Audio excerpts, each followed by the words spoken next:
കാണാം. സ്വർഗരാജ്യ നിരൂപണമെൻ ഹൃദയവാഞ്ഛയാ. ദൈവദൂതർ കൂട്ടത്തിൽ എൻ സ്നേഹിതരെ കാണാം. അങ്ങു എന്നേക്കും വേർപിരിയാതെ ക്രിസ്തുവിൻ കൂടെ പാർക്കും നമ്മളെല്ലാം.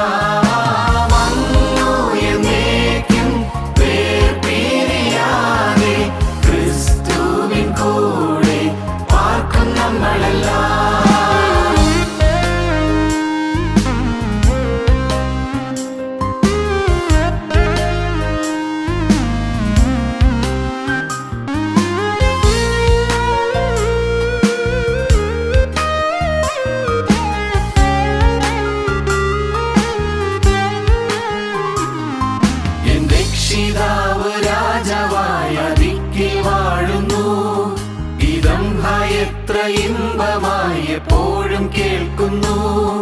എൻ രക്ഷിതാവ് രാജാവായ ദിക്കിൽ വാഴുന്നു. ഇതം എത്ര ഇമ്പമായി എപ്പോഴും കേൾക്കുന്നു. അങ്ങു എന്നേക്കും വേർപിരിയാതെ ക്രിസ്തുവിൻ കൂടെ പാർക്കും നമ്മളെല്ലാം.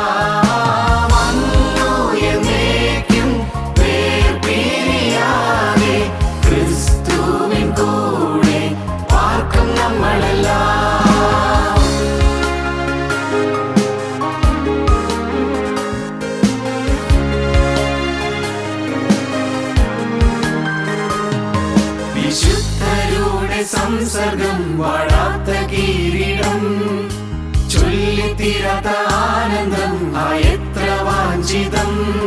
വിശുദ്ധരുടെ സംസർഗം വാഴാത്ത കിരീടം ചൊല്ലിത്തീരാത്ത ആനന്ദം എത്ര വാഞ്ചിതം. അങ്ങു എന്നേക്കും വേർപിരിയാതെ ക്രിസ്തുവിൻ കൂടെ പാർക്കും നമ്മളെല്ലാം.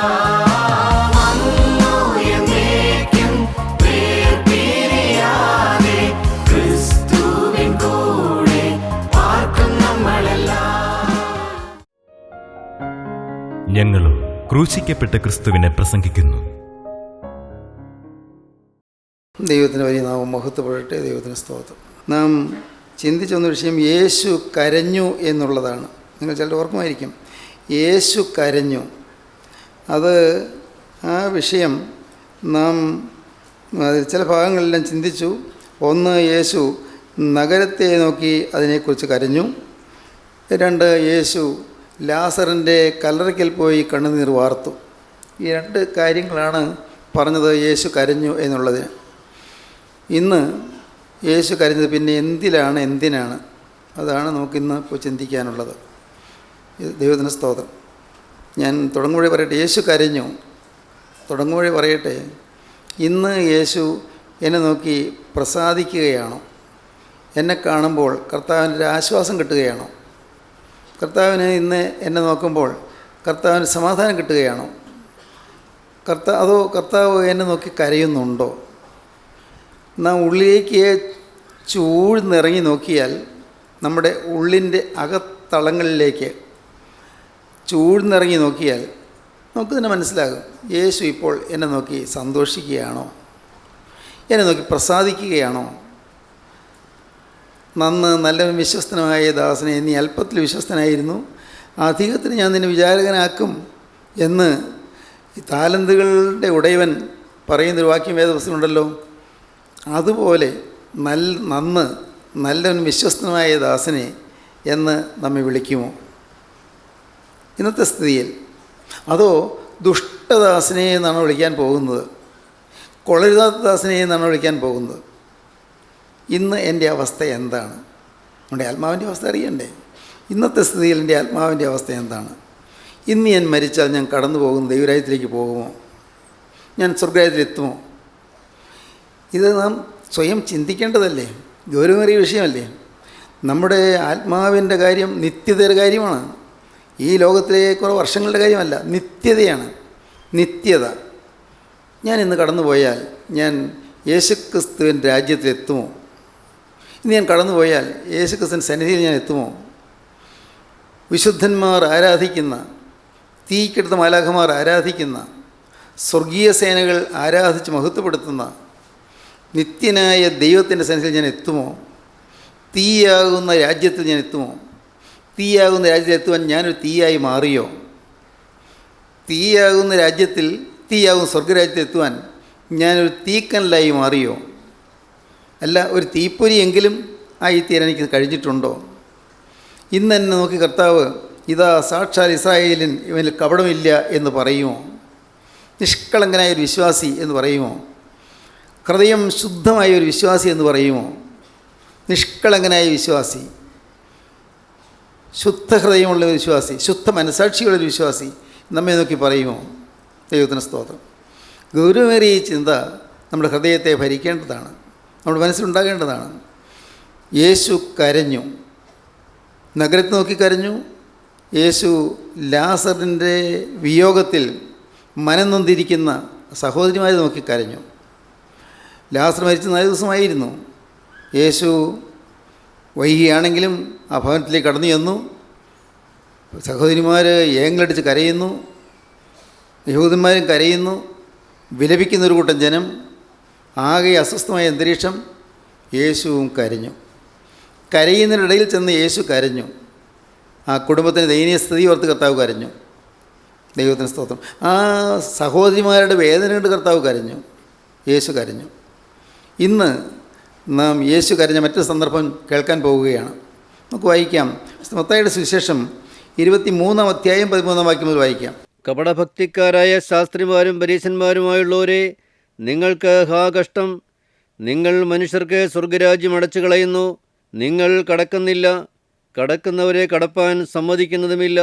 കപടഭക്തിക്കാരായ ശാസ്ത്രിമാരും പരീശന്മാരുമായുള്ളവരെ, നിങ്ങൾക്ക് ഹാ കഷ്ടം! നിങ്ങൾ വിധവമാരുടെ വീടുകളെ വിഴുങ്ങുകയും ഉപായരൂപേണ ദീർഘമായി പ്രാർത്ഥിക്കുകയും ചെയ്യുന്നു. ഇത് ഹേതുവായി നിങ്ങൾക്ക് കടുമയേറിയ ശിക്ഷാവിധി വരും. കപടഭക്തിക്കാരായ ശാസ്ത്രിമാരും പരീശന്മാരുമായുള്ളവരെ, നിങ്ങൾക്ക് ഹാ കഷ്ടം! നിങ്ങളൊരുത്തനെ മതത്തിൽ ചേർക്കുവാൻ കടലും കരയും ചുറ്റി നടക്കുന്നു. ചേർന്ന ശേഷം അവനെ നിങ്ങളെക്കാൾ ഇരട്ടിച്ച നരകയോഗ്യനാക്കുന്നു. ആരെങ്കിലും മന്ദിരത്തെ ചൊല്ലി സത്യം ചെയ്താൽ ഏതുമില്ല എന്നും, മന്ദിരത്തിലെ സ്വർണത്തെ ചൊല്ലി സത്യം ചെയ്യുന്നവനോ കടക്കാരനെന്നും പറയുന്ന കുരുടന്മാരായ വഴികാട്ടുകളെ, നിങ്ങൾക്ക് ഹാ കഷ്ടം! മൂഢന്മാരും കുരുടന്മാരുമായുള്ളവരെ, ഏതു വലിയത്, സ്വർണമോ, സ്വർണത്തെ ശുദ്ധീകരിക്കുന്ന മന്ദിരമോ? യാഗപീഠത്തെ ചൊല്ലി സത്യം ചെയ്താൽ ഏതുമില്ല, അതിന്മേലുള്ള വഴിപാട് ചൊല്ലി സത്യം ചെയ്യുന്നവനോ കടക്കാരനെന്ന് നിങ്ങൾ പറയുന്നു. കുരുടന്മാരായുള്ളവരെ, ഏതു വലിയത്, വഴിപാടോ, വഴിപാടിനെ ശുദ്ധീകരിക്കുന്ന യാഗപീഠമോ? ആകയാൽ യാഗപീഠത്തെ ചൊല്ലി സത്യം ചെയ്യുന്നവൻ അതിനെയും അതിന്മേലുള്ള സകലത്തെയും ചൊല്ലി സത്യം ചെയ്യുന്നു. മന്ദിരത്തെ ചൊല്ലി സത്യം ചെയ്യുന്നവൻ അതിനെയും അതിൽ വസിക്കുന്നവനെയും ചൊല്ലി സത്യം ചെയ്യുന്നു. സ്വർഗത്തെ ചൊല്ലി സത്യം ചെയ്യുന്നവൻ ദൈവത്തിൻ്റെ സിംഹാസനത്തെയും അതിലിരിക്കുന്നവനെയും ചൊല്ലി സത്യം ചെയ്യുന്നു. കപടഭക്തിക്കാരായ ശാസ്ത്രിമാരും പരീശന്മാരുമായുള്ളവരെ, നിങ്ങൾക്ക് ഹാ കഷ്ടം! നിങ്ങൾ തുളസി, ചതകുപ്പ, ജീരകം ഇവയിൽ പതാരം കൊടുക്കുകയും ന്യായം, കരുണ, വിശ്വസ്തത ഇങ്ങനെ ന്യായപ്രമാണത്തിൽ ഘനമേറിയവ ത്യജിച്ചു കളയുകയും ചെയ്യുന്നു. അത് ചെയ്യുകയും ഇത് ത്യജിക്കാതിരിക്കുകയും വേണം. കുരുടന്മാരായ വഴികാട്ടുകളെ, നിങ്ങൾ കൊതുകിനെ അരിച്ചെടുക്കുകയും ഒട്ടകത്തെ വിഴുങ്ങിക്കളയുകയും ചെയ്യുന്നു. കപടഭക്തിക്കാരായ ശാസ്ത്രിമാരും പരീശന്മാരുമായുള്ളവരെ, നിങ്ങൾക്ക് ഹാ കഷ്ടം! നിങ്ങൾ കിണ്ടികിണ്ണങ്ങളുടെ പുറം വെടിപ്പാക്കുന്നു, അകത്തോ കവർച്ചയും അതിക്രമവും നിറഞ്ഞിരിക്കുന്നു. നിങ്ങൾ കിണ്ടികിണ്ണങ്ങളുടെ പുറം വെടിപ്പാക്കുന്നു, അകമേ കവർച്ച, അശുദ്ധി നിറഞ്ഞിരിക്കുന്നു. കുരുടനായ പരീശനെ, കിണ്ടികിണ്ണങ്ങളുടെ പുറം വെടിപ്പാക്കേണ്ടതിന് മുമ്പേ അവയുടെ അകം വെടിപ്പാക്കുക. പുറം വെടിപ്പാക്കുന്നതിന് മുൻപേ അകം വെടിപ്പാക്കുക. ദൈവത്തിന് സ്തോത്രം. കപടഭക്തിക്കാരായ ശാസ്ത്രികളെയും പരീശന്മാരെയും നോക്കി കർത്താവ് വളരെ സങ്കടപ്പെട്ടു. കർത്താവ് കരഞ്ഞു, കർത്താവ് വേദനിച്ചു. അവർ പുറമേ ഭക്തിയുള്ളവരാണ്, പുറമേ പള്ളിയുള്ളവരാണ്, പുറമേ ആരാധനയുള്ളവരാണ്, പുറമേ പുരോഹിതന്മാരുള്ളവരാണ്, പുറമേ അവർക്ക് ന്യായപ്രമാണ കൽപ്പനകളുണ്ട്. ബാഹ്യമായ എല്ലാം ഉണ്ടവർക്ക്. ബാഹ്യമായ നന്മകളുണ്ട്, ബാഹ്യമായ പ്രമാണങ്ങളുണ്ട്, ബാഹ്യമായ നിയമാവലിയുണ്ട്, ബാഹ്യമായ ചടങ്ങുകളും ആചാരങ്ങളും എല്ലാം ഉണ്ട്. എന്നാൽ അവരുടെ അകം എന്ത് എന്നവർ കാണുന്നില്ല. അകമേ എന്ത് എന്ന് കാണുന്നില്ല. യേശുക്രിസ്തു എന്ന സുവിശേഷത്തിൻ്റെ മർമ്മം നമ്മുടെ അകം ശുദ്ധീകരിക്കുക എന്നുള്ളതാണ്. പുറമേയുള്ള ശുദ്ധീകരണം വേണ്ട എന്നല്ല, പക്ഷേ അകം ശുദ്ധീകരിക്കാതെ പുറമേ എന്തെല്ലാം ചെയ്താലും ഫലമില്ല. നമ്മുടെ ഹൃദയം വിശുദ്ധമാക്കുക, ഹൃദയം ശുദ്ധീകരിക്കുക. നമ്മുടെ ഹൃദയത്തിൽ അഴുക്കുണ്ട്, ഹൃദയത്തിൽ അശുദ്ധിയുണ്ട്, ഹൃദയത്തിൽ വൈരാഗ്യമുണ്ട്, ഹൃദയത്തിൽ പകയുണ്ട്, ഹൃദയത്തിൽ വിദ്വേഷമുണ്ട്, ഹൃദയത്തിൽ നീരസവും കയ്പുമുണ്ട്, ഹൃദയത്തിൽ ദിവ്യാഗ്രഹമുണ്ട്. ഈ കാര്യങ്ങളൊന്നും നാം പലപ്പോഴും അറിയുന്നില്ല. അങ്ങനെ ഒരു പാവം നമുക്കുണ്ട് എന്ന് പോലും അറിയുന്നില്ല. നമ്മുടെ ഒരു സ്വയം നമ്മെ നയിച്ചുകൊണ്ടിരിക്കുകയാണ്. ഒരു സെൽഫിൻ്റെ അടിമയാണ്. ഇഗോ എന്നിൽ വാഴുന്നുണ്ട്. ഇഗോ സ്വയം എന്നിൽ വാഴുന്നുണ്ട്. എൻ്റെ ഇഗോ ഇതുവരെയും ചത്തുപോയിട്ടില്ല, മരിച്ചു പോയിട്ടില്ല. എൻ്റെ ഇഗോ തീർന്നു പോയിട്ടില്ല. ഇന്നും ഒരു ഞാനുണ്ട്. എനിക്ക് എന്നോട് എന്നിൽ, അങ്ങനെ എന്നിൽ മാത്രം കേന്ദ്രീകരിച്ചിരിക്കുന്ന ഒരു ജീവിതമാണ് എൻ്റേത്. മറ്റുള്ളവരുടെ കാര്യം എനിക്കൊരു വിഷയമല്ല. ഞാൻ ഒരു സ്വയകേന്ദ്രീകൃതമായ ജീവിതമാണ് നയിക്കുന്നത്. ഞാൻ സ്വാർത്ഥമതിയാണ്, ഞാൻ അഹങ്കാരിയാണ്. പുറമേ ഞാൻ വിനയം ഭാവിക്കും, പുറമേ വിനയത്തിൻ്റെ വാക്കുകൾ വരും, പക്ഷേ ഞാനൊരു അഹങ്കാരിയാണ്. ഇങ്ങനെ അവനവനെ തന്നെ കണ്ടുപിടിക്കുന്നതാണ് വാസ്തവത്തിലുള്ള ആ സുവിശേഷത്തിൻ്റെ മർമ്മം തമ്മിൽ പ്രവർത്തിക്കുന്നതിൻ്റെ തെളിവ്. ദൈവത്തിൻ്റെ സുവിശേഷം, ക്രിസ്തുവിൻ്റെ സുവിശേഷം നമ്മുടെ ഉള്ളിൽ പ്രവർത്തിച്ചാൽ അകം എങ്ങനെയെന്ന് കാണും. ഹൃദയത്തിൻ്റെ മതമാണ് ക്രിസ്തുമതം. ക്രിസ്തുമതം ബാഹ്യമായ ചില ആചാരങ്ങളല്ല. ക്രിസ്തുവിൻ്റെ വിശ്വാസം ബാഹ്യമായ ചില ആചാരങ്ങളിലോ മതപരമായ ചില ചടങ്ങുകളിലോ തങ്ങി നിൽക്കുന്നതല്ല. അതിനെല്ലാം ഉപരിയായിട്ടും അതിനെല്ലാം അതീതമായിട്ടും അകത്തെ മനുഷ്യൻ്റെ രൂപാന്തരത്തെയാണ് യേശുക്രിസ്തുവിൻ്റെ സുവിശേഷം ലക്ഷ്യമാക്കുന്നത്. അകത്തെ മനുഷ്യൻ്റെ രൂപാന്തരം. പുറമേയുള്ളവൻ ക്ഷയിച്ചു പോകുന്നെങ്കിലും അകമേയുള്ളവൻ നാൾക്കുനാൾ പുതുക്കം പ്രാപിക്കുന്നു. അപ്പോസ്തലനായ പൗലോസ് പറഞ്ഞത് അങ്ങനെയാണ്. 2 കൊരിന്ത്യർ 2-ാം അധ്യായത്തിൽ അകമേയുള്ളവൻ നാൾക്കുനാൾ പുതുക്കം പ്രാപിക്കുന്നു, പുറമേയുള്ള മനുഷ്യൻ ക്ഷയിച്ചു പോകുന്നു. അകമേയുള്ള മനുഷ്യൻ രൂപാന്തരപ്പെടുന്നു, പക്ഷേ പുറമേയുള്ളവൻ ക്ഷയിച്ചു പോകുന്നു. അതുകൊണ്ട് ഞങ്ങൾ അധൈര്യപ്പെടാതെ ഞങ്ങളുടെ പുറമേയുള്ള മനുഷ്യൻ ക്ഷയിച്ചു പോകുന്നുവെങ്കിലും ഞങ്ങളുടെ അകമേയുള്ളവൻ നാൾക്ക് നാൾ പുതുക്കം പ്രാപിക്കുന്നു. പുറമേയുള്ള മനുഷ്യൻ ക്ഷയിച്ചു പോകുന്നു എങ്കിലും അകമേയുള്ളവൻ നാൾക്കുനാൾ പുതുക്കം പ്രാപിക്കുന്നു. ദൈവത്തിന് സ്തോത്രം. പുറമേയുള്ള മനുഷ്യൻ ക്ഷയിച്ചു പോകുന്നു. പുറമേയുള്ള നമ്മുടെ ജീവിതത്തിൽ പുറമേയുള്ളതായ ക്രമീകരണങ്ങൾ കൊണ്ടായില്ല. പുറമേയുള്ള മനുഷ്യൻ ക്ഷയിച്ചുകൊണ്ടിരിക്കും. ഈ ശരീരം മെലിഞ്ഞുകൊണ്ടിരിക്കും. ഈ ശരീരം ജരാതരകൾ ബാധിക്കും. ഈ ശരീരത്തിൻ്റെ പോരായ്മകളുണ്ട്. ശരീരത്തിൻ്റെ കൈക്ക് ബലം കുറയും, കണ്ണിന് കാഴ്ച കുറയും, ചെവിക്ക് കേൾവി കുറയും, നാവിന് ചലനാത്മകത്വം കുറയും, ശബ്ദം നിശബ്ദമായി വന്നുകൊണ്ടിരിക്കും. അങ്ങനെ വ്യത്യാസങ്ങൾ വന്നുകൊണ്ടിരിക്കും ശരീരത്തിൽ. പുറമേയുള്ളവൻ ക്ഷയിച്ചു പോകുന്നു, പക്ഷേ അകമേയുള്ളവൻ നാൾക്ക് നാൾ പുതുക്കം പ്രാപിക്കുന്നു. നാൾക്ക് നാൾ ദിവസേന പുതുക്കം പ്രാപിക്കുന്നു. പുറമേയുള്ളവൻ ക്ഷയിച്ചു പോകുന്നു, പക്ഷേ അകമേയുള്ളവൻ നാൾക്ക് നാൾ പുതുക്കം പ്രാപിക്കുന്നു. അകമേയുള്ള പുതുക്കത്തിൻ്റെ താത്വികമായ വശമാണ് സുവിശേഷം ലക്ഷ്യമാക്കുന്നത്. അകമേയുള്ള പുതുക്കം. നാം ഇപ്പോൾ ചിന്തിക്കേണ്ടതാണ്, എൻ്റെ അകമേ ഒരു പുതുക്കമുണ്ടോ? എൻ്റെ അകം മാറുന്നുണ്ടോ? അതോ പണ്ടത്തെ പോലെ ഇന്നും കോപമുണ്ടോ എന്നിൽ? ഇന്നും കോപിച്ച് ഞാൻ സംസാരിക്കുന്നുണ്ടോ? എൻ്റെ മാതാപിതാക്കളോട് ഞാൻ ധിക്കാരമായോ അഹങ്കാരമായോ സംസാരിക്കുകയോ പെരുമാറുകയോ ചെയ്യുന്നുണ്ടോ? പലപ്പോഴും നാം ഇതൊന്നും ചിന്തിക്കുന്നില്ല. അവരെക്കുറിച്ച് നമ്മുടെ ഉള്ളിൽ നീരസം വരുന്നതെന്ന് ഗവനിക്കുന്നില്ല. നീരസം പുറമേ വരും, അപ്പനെ അനുസരിക്കുന്നു, അമ്മയെ അനുസരിക്കുന്നു, പക്ഷേ അകമേ നീരസത്തോടുകൂടിയാണ്, അകമേ വെറുവെറുപ്പോടുകൂടിയാണ്. കുടുംബത്തിൽ ആ വൺനെസ് നഷ്ടപ്പെട്ടു പോയി. അപ്പനും അമ്മയും മക്കളും എല്ലാം ഉള്ള ആ ഒരു മനസ്സ് നഷ്ടപ്പെട്ടു പോയി. ഭാര്യയും ഭർത്താവും തമ്മിലുള്ള സ്നേഹത്തിൻ്റെ വൺനെസ്, ഹാർമണി നഷ്ടപ്പെട്ടു പോയി. എന്നാൽ സ്നേഹമല്ലേ? സ്നേഹമാണ് താനും, തീർച്ചയായിട്ടും സ്നേഹമാണ്.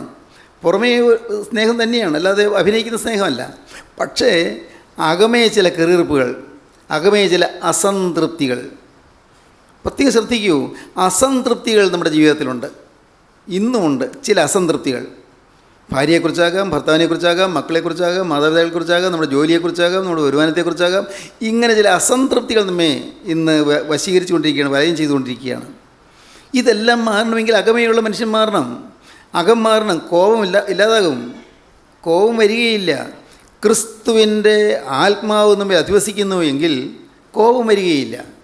കോപിക്കേണ്ട സന്ദർഭം വരും, പക്ഷേ കോപിക്കില്ല. കാരണം അവിടെ നമുക്ക് അറിയാം, ജിതേന്ദ്രിയത്വം വേണം, ഇന്ദ്രിയജയം വേണം, എൻ്റെ അവയവങ്ങളുടെ മേലെ എനിക്ക് നിയന്ത്രണം വേണം, അവയവങ്ങളെ ഭരിക്കാൻ അത് എൻ്റെ അവയവങ്ങളെ എൻ്റെ സ്വന്തം ഇച്ഛാശക്തി കൊണ്ട് ഞാൻ ഭരിക്കും, അത് പരിശുദ്ധാത്മാവ് എനിക്ക് അതിനുള്ള കൃപ തരും. ഇങ്ങനെ നാം നമ്മിൽ തന്നെ ഉള്ള പോരായ്മകൾ കണ്ട് അത് തിരുത്തുന്നതാണ് ആത്മീയം. ദൈവത്തിന് സ്തോത്രം. നാം ആരും തികഞ്ഞവരായില്ല, എന്നാൽ തികഞ്ഞവരായി തീരുവാൻ കർത്താവ് നമ്മെ വിളിച്ചിരിക്കുന്നുവെന്നും അതിനുവേണ്ടി ദൈവം നമ്മെ നയിച്ചുകൊണ്ട് പോകുന്നുവെന്നും അനവരതം നിരന്തരം കർത്താവ് നമ്മെ അതിലേക്ക് നയിച്ചുകൊണ്ട് പോവുകയാണെന്നും ഗ്രഹിക്കുകയും പുറമേ മാറ്റം വരുവാൻ നാം ആഗ്രഹിക്കുകയും ചെയ്യുമ്പോഴാണ് വാസ്തവത്തിൽ നാം ക്രിസ്തുവിൻ്റെ അനുയായികളായി മാറുന്നത്. ഇല്ലെങ്കിൽ പേരിന് ക്രിസ്ത്യാനികളാണ്. അങ്ങനെയുള്ളവരെയാണ് നാമധേയ ക്രിസ്ത്യാനികൾ എന്ന് പറയും. നാമധേയ ക്രിസ്ത്യാനികൾ ഇന്ന് അനേകം ആളുകൾ നാമധേയ ക്രിസ്ത്യാനികളാണ്. ഒന്നുകൂടി ഞാൻ തർപ്പിച്ച് പറയട്ടെ, ഇന്ന് ക്രിസ്തീയ വിശ്വാസത്തിൻ്റെ എതിരാളികൾ ക്രിസ്തു മതവിശ്വാസികൾ തന്നെയാണ്.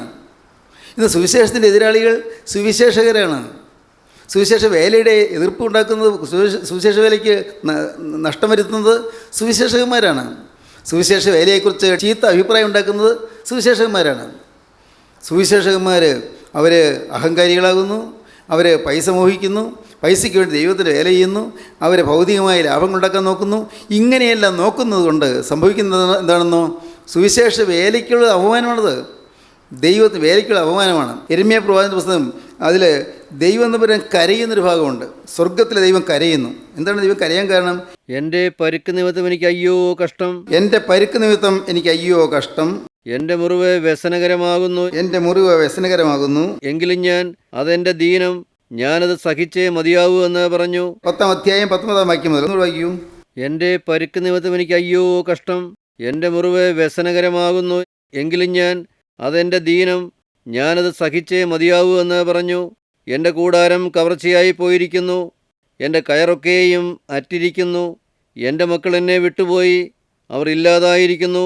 ഇനി എൻ്റെ കൂടാരമടിപ്പാനും തിരശ്ശീല നിവർപ്പാനും ആരുമില്ല. ഇടയന്മാർ മൃഗപ്രായരായി തീർന്നു, യഹോവയെ അന്വേഷിക്കുന്നവനില്ല. അതുകൊണ്ട് അവർ കൃതാർത്ഥരായില്ല, അവരുടെ ആട്ടിൻകൂട്ടമൊക്കെയും ചിതറിപ്പോയി. ദൈവത്തിന് സ്തോത്രം. യെരമ്യാ പ്രവാചകനിൽ കൂടി ദൈവത്തിൻ്റെ പരിശുദ്ധാത്മാവ് പറയുകയാണ്, എൻ്റെ കൂടാരം കവർച്ചയായിപ്പോയി. ദൈവം കരയുകയാണ്, എൻ്റെ കൂടാരം കവർച്ചയായിപ്പോയി, എൻ്റെ കൂടാരം അന്യൻ്റെ കൈവശമായിപ്പോയി, ശത്രു വന്ന് അപഹരിച്ചുകൊണ്ട് പോയി, എൻ്റെ കൂടാരം കവർച്ചയായിപ്പോയി. എനിക്ക് എൻ്റെ പരുക്ക് നിമിത്തം എനിക്ക് അയ്യോ കഷ്ടം. കർത്താവ് പറയുന്നു, എനിക്ക് പരുക്ക് പറ്റിയിരിക്കുന്നു, എനിക്ക് മുറിവേറ്റിരിക്കുന്നു, എൻ്റെ പരുക്ക് നിമിത്തം എനിക്ക് അയ്യോ കഷ്ടം. തന്നെ കരയുകയാണ്, എൻ്റെ പരുക്ക് നിമിത്തം എനിക്ക് അയ്യോ കഷ്ടം, എൻ്റെ മുറിവ് വ്യസനകരമാകുന്നു. കർത്താവിൻ്റെ ഹൃദയത്തിലേറ്റ മുറിവ് വ്യസനകരമാകുന്നു, എൻ്റെ മുറിവ് വ്യസനകരമാകുന്നു. എങ്കിലും ഞാൻ അത് എൻ്റെ ദീനം, ഞാനത് സഹിച്ചേ മതിയാവൂ എന്ന് പറഞ്ഞു. അത് ഞാൻ സഹിച്ചേ മതിയാവൂ, എൻ്റെ ദീനമാണ്, ഞാൻ സഹിച്ചേ പറ്റൂ. ഈ പരുക്ക് ഞാൻ സഹിച്ചേ പറ്റൂ, ഈ മുറിവ് ഞാൻ ഏറ്റേ പറ്റൂ, ഈ വേദന ഞാൻ സഹിച്ചേ പറ്റൂ. അത് എൻ്റെ ദീനം, ഞാനത് സഹിച്ചേ മതിയാവൂ എന്ന് പറഞ്ഞു. എൻ്റെ കൂടാരം കവർച്ചയായിപ്പോയി. ഞാൻ കൂടാരം പിടിച്ചു, മനുഷ്യരുടെ ഇടയിൽ കൂടാരം പിടിച്ചു, പക്ഷേ എൻ്റെ കൂടാരം കവർച്ചയായിപ്പോയി. അന്യൻ വന്ന് കൈവശപ്പെടുത്തി. അന്യൻ, ദുഷ്ടനായ പൈശാചികൻ വന്ന് എൻ്റെ കൂടാരം കൈവശമാക്കി. മനുഷ്യഹൃദയത്തിൽ ഞാൻ കൂടാരം അടിച്ചതായിരുന്നു. അനേകരുടെ ഹൃദയത്തിൽ കർത്താവ് കൂടാരം അടിച്ചു. അനേകരുടെ ഹൃദയത്തിൽ കർത്താവ് വന്ന് ജനിച്ചു. ആത്മാവിൽ വീണ്ടും ഞാൻ ലഭിച്ചു. ആത്മാവിൽ വീണ്ടെടുപ്പ് ലഭിച്ചു. ആത്മാവിൽ വിടുതൽ കിട്ടി. ആത്മാവിൽ പാപത്തിൽ നിന്നൊരു വിമോചനം കിട്ടി. ആത്മാവ് പിശാചിൻ്റെ കയ്യിൽ നിന്നൊരു മോചനം കിട്ടി. ഭാഗ്യം, വൻകാര്യമാണ് നടന്നത്. പക്ഷേ ആ കൂടാരം, ഞാനവിടെ കൂടാരമടിച്ചു, പക്ഷേ എൻ്റെ കൂടാരം കവർച്ചയായിപ്പോയി. അന്യൻ തട്ടിക്കൊണ്ടുപോയി, അന്യൻ അപഹരിച്ചുകൊണ്ടുപോയി. എൻ്റെ കൂടാരം കവർച്ചയായിപ്പോയി. എൻ്റെ കൂടാരം കവർച്ചയായിപ്പോയി. എൻ്റെ കയറ് ഒക്കെയും അറ്റിരിക്കുന്നു. എനിക്കൊരു നിയന്ത്രണം ഉണ്ടായിരുന്നു. എൻ്റെ മക്കളുടെ മേൽ എനിക്കൊരു നിയന്ത്രണം ഉണ്ടായിരുന്നു. യാഗപശുവിനെ കയറുകൊണ്ട് കെട്ടുവീൻ. യാഗപശുവിനെ യാഗപീഠത്തിന് കൊമ്പിൽ കെട്ടിയിരുന്നൊരു സമയം ഉണ്ടായിരുന്നു. ആ യാഗപീഠത്തിന് കൊമ്പിൽ ബന്ധിച്ചിരുന്ന സമയമുണ്ടായിരുന്നു. ഒരു നിയന്ത്രണം ഉണ്ടായിരുന്നു. എൻ്റെ മക്കളിൻ്റെ വരുതി വിട്ട് പോകാതിരുന്നത് നല്ല കാലം ഉണ്ടായിരുന്നു. എൻ്റെ പ്രിയ ജനം, അവർ ഇപ്പോൾ എൻ്റെ വരുതി വിട്ടുപോയി, കയററ്റുപോയി, അവർ കയർ ഊരിപ്പോയി. അവർ ഒരു സമയത്ത് ബന്ധിച്ചിരുന്നവരാണ്. അവർ എൻ്റെ സ്നേഹത്തോട് ബന്ധിക്കപ്പെട്ടിരുന്നവരായിരുന്നു. കുരിശിനോട് ചേർത്ത് അണയ്ക്കപ്പെട്ടിരുന്നു. പക്ഷേ അവരുടെ കയറൊക്കെയും അറ്റുപോയി, കയററ്റു, അവർ സ്വതന്ത്രരായി തീർന്നു. ദൈവത്തിന് സ്തോത്രം. ദൈവിക നിയന്ത്രണത്തിൽ സ്വയം നിയന്ത്രിക്കുകയും സ്വയം ഇന്ദ്രിയം നമ്മുടെ അവയവങ്ങളുടെ മേൽ നിയന്ത്രണം ഉണ്ടായിരിക്കുകയും ചെയ്തിട്ട് നല്ല കാലം ഉണ്ടായിരുന്നു. ഇന്ന് പഴയതിനേക്കാൾ കഷ്ടമായി. നിങ്ങളിലുള്ള വെളിച്ചം ഇരുട്ടായാൽ ഇരുട്ട് എത്ര വലിയത്. വെളിച്ചം ഇരുട്ടായിപ്പോയി. വെളിച്ചം കിട്ടിയതാണ്, പക്ഷേ ഇന്ന് ഇരുട്ടായി, ഭയാനകമായി ഇരുട്ടായി. നിങ്ങൾ വെളിച്ചം ഇരുട്ടായാൽ ഇരുട്ടെത്ര വലിയത്. ഇത് സംഭവിച്ചിരിക്കുന്നതാണ്. ഈ മഹാവലി വിപത്ത് വന്നിരിക്കുന്നു. എൻ്റെ കൂടാരം കവർച്ചയായിപ്പോയി. എൻ്റെ കയറൊക്കെ ഏറ്റിരിക്കുന്നു. എൻ്റെ മക്കൾ എന്നെ വിട്ടുപോയി. അതോ സങ്കടപ്പെടുകയാണ്. എൻ്റെ മക്കൾ എൻ്റെ ഭവനത്തിലുണ്ടായിരുന്നു, എൻ്റെ മക്കൾ എന്നെ വിട്ടുപോയി. സ്വർഗത്തിലെ ദൈവം നോക്കി കരയുന്നു, സ്വർഗത്തിലെ ദൈവം നോക്കി ദുഃഖിക്കുന്നു. ജീവനുള്ള ദൈവം നമ്മെ നോക്കി കരയുന്നുണ്ടോ ഇന്ന്? ദൈവത്തിൻ്റെ നിയന്ത്രണത്തിലാണോ ഞാൻ? ദൈവത്തിൻ്റെ വചനമാണോ എന്നെ നിയന്ത്രിക്കുന്നത്? ദൈവത്തിൻ്റെ വചനത്തിൻ്റെ ആ പരിധിക്കുള്ളിലാണോ ഞാൻ നിൽക്കുന്നത്? അതോ ഞാൻ അതിരുവിട്ട് പോകുന്നുണ്ടോ? ഒരു പരിധി കർത്താവ് തന്നു എനിക്ക്, ഒരു അതിര്. ആ അതിര് വിട്ട് ഞാൻ പോകുന്നുണ്ടോ? പാപം എന്നതിന് ഗ്രീക്ക് ഭാഷയിൽ ഹമാർട്ടിയ എന്നുള്ള വാക്കാണ്. സിൻ എന്നതിൻ്റെ ഗ്രീക്കിലെ മൂലപദം ഹമാർട്ടിയ. ഹമാർട്ടിയ എന്നുള്ളതിൻ്റെ അർത്ഥം എന്താണെന്നറിയാമോ? അതിര് വിട്ട് പോകുക, അതിര് ലംഘിക്കുക. ഹമാർട്ടിയ, അതിര് ലംഘിക്കുക. ഞാൻ ഇന്ന് അതിര് ലംഘിക്കുന്നുണ്ടോ? ദൈവം ഒരു അതിര് വെച്ചിട്ടുണ്ട്. നമുക്ക് ഓരോരുത്തർക്കും ചലിക്കാനുള്ള അതിര് വെച്ചിട്ടുണ്ട്, സഞ്ചരിക്കാനുള്ള അതിര് വെച്ചിട്ടുണ്ട്. ആ അതിർത്തിക്ക് അപ്പുറത്തേക്ക് നാം വഴിതെറ്റി പോകുന്നുണ്ടോ? അതിർത്തിക്കപ്പുറത്തേക്ക് ദൈവം വെച്ചിരിക്കുന്ന ചില അതിരുകളുണ്ട്. ആ അതിരുകൾ നാം പാലിക്കേണ്ടതാണ്. മാതാപിതാക്കളെ ബഹുമാനിക്കണം, മാതാപിതാക്കളെ അനുസരിക്കണം, മാതാപിതാക്കളെ പുച്ഛിക്കരുത്, ദൈവമക്കളെ പുച്ഛിക്കരുത്, ദൈവമക്കളെ തുച്ഛീകരിക്കരുത്, ദൈവമക്കളെ പരിഹസിക്കരുത്. സൂക്ഷിക്കുക. ദൈവത്തിന് സ്തോത്രം. ഇതെല്ലാം ദൈവം വെച്ചിരിക്കുന്ന ചില അതിരുകളാണ്. ഇവ എൻ്റെ മക്കളാണ്. എൻ്റെ മക്കളെ തുച്ഛീകരിക്കരുത്, എൻ്റെ മക്കളെ ചെറുതായി കാണരുത്, എൻ്റെ മക്കളെക്കുറിച്ച് അപവാദം പറയരുത്, എൻ്റെ മക്കളെ തുച്ഛീകരിക്കരുത്. ഈ ചെറിയവരൊരുത്തനെ തുച്ഛീകരിക്കാതിരിക്കാൻ സൂക്ഷിച്ചുകൊള്ളുവീൻ. ചെറിയവരിലൊരുത്തനെ തുച്ഛീകരിക്കരുത്, ദൈവം വേദനിക്കും. മാത്രമല്ല ദൈവത്തിൻ്റെ കോപം നമ്മുടെ മേൽ വരും. ഈ ചെറിയവരിലൊരുത്തൻ ദൈവത്തിൻ്റെ വിശ്വാസികളായിട്ടുള്ളവർ, ഈ ചെറിയവരിലൊരുത്തനെ തുച്ഛീകരിക്കരുത്. ഒരിക്കലും നിങ്ങൾ ചെറുതായി കാണരുത്, നിങ്ങളെക്കാൾ ചെറുതായി കാണരുത്. എപ്പോഴും ഓർത്തുകൊള്ളണം, ഓരോരുത്തരും അവരനെ എന്നേക്കാൾ ശ്രേഷ്ഠനായിട്ട് കണ്ടുകൊള്ളണം. ഞാൻ ഇപ്പോൾ ഇവിടെ നിങ്ങളെല്ലാവരും ഈ വാക്കുകൾ കേൾക്കുന്നു. ഞാൻ ഒരു വിശ്വാസിയാണെങ്കിൽ, ഞാൻ ക്രിസ്തുവിൻ്റെ അനുയായി ആണെങ്കിൽ, നിങ്ങളെല്ലാവരെയും എന്നേക്കാൾ ഞാൻ ബഹുമാനിക്കും.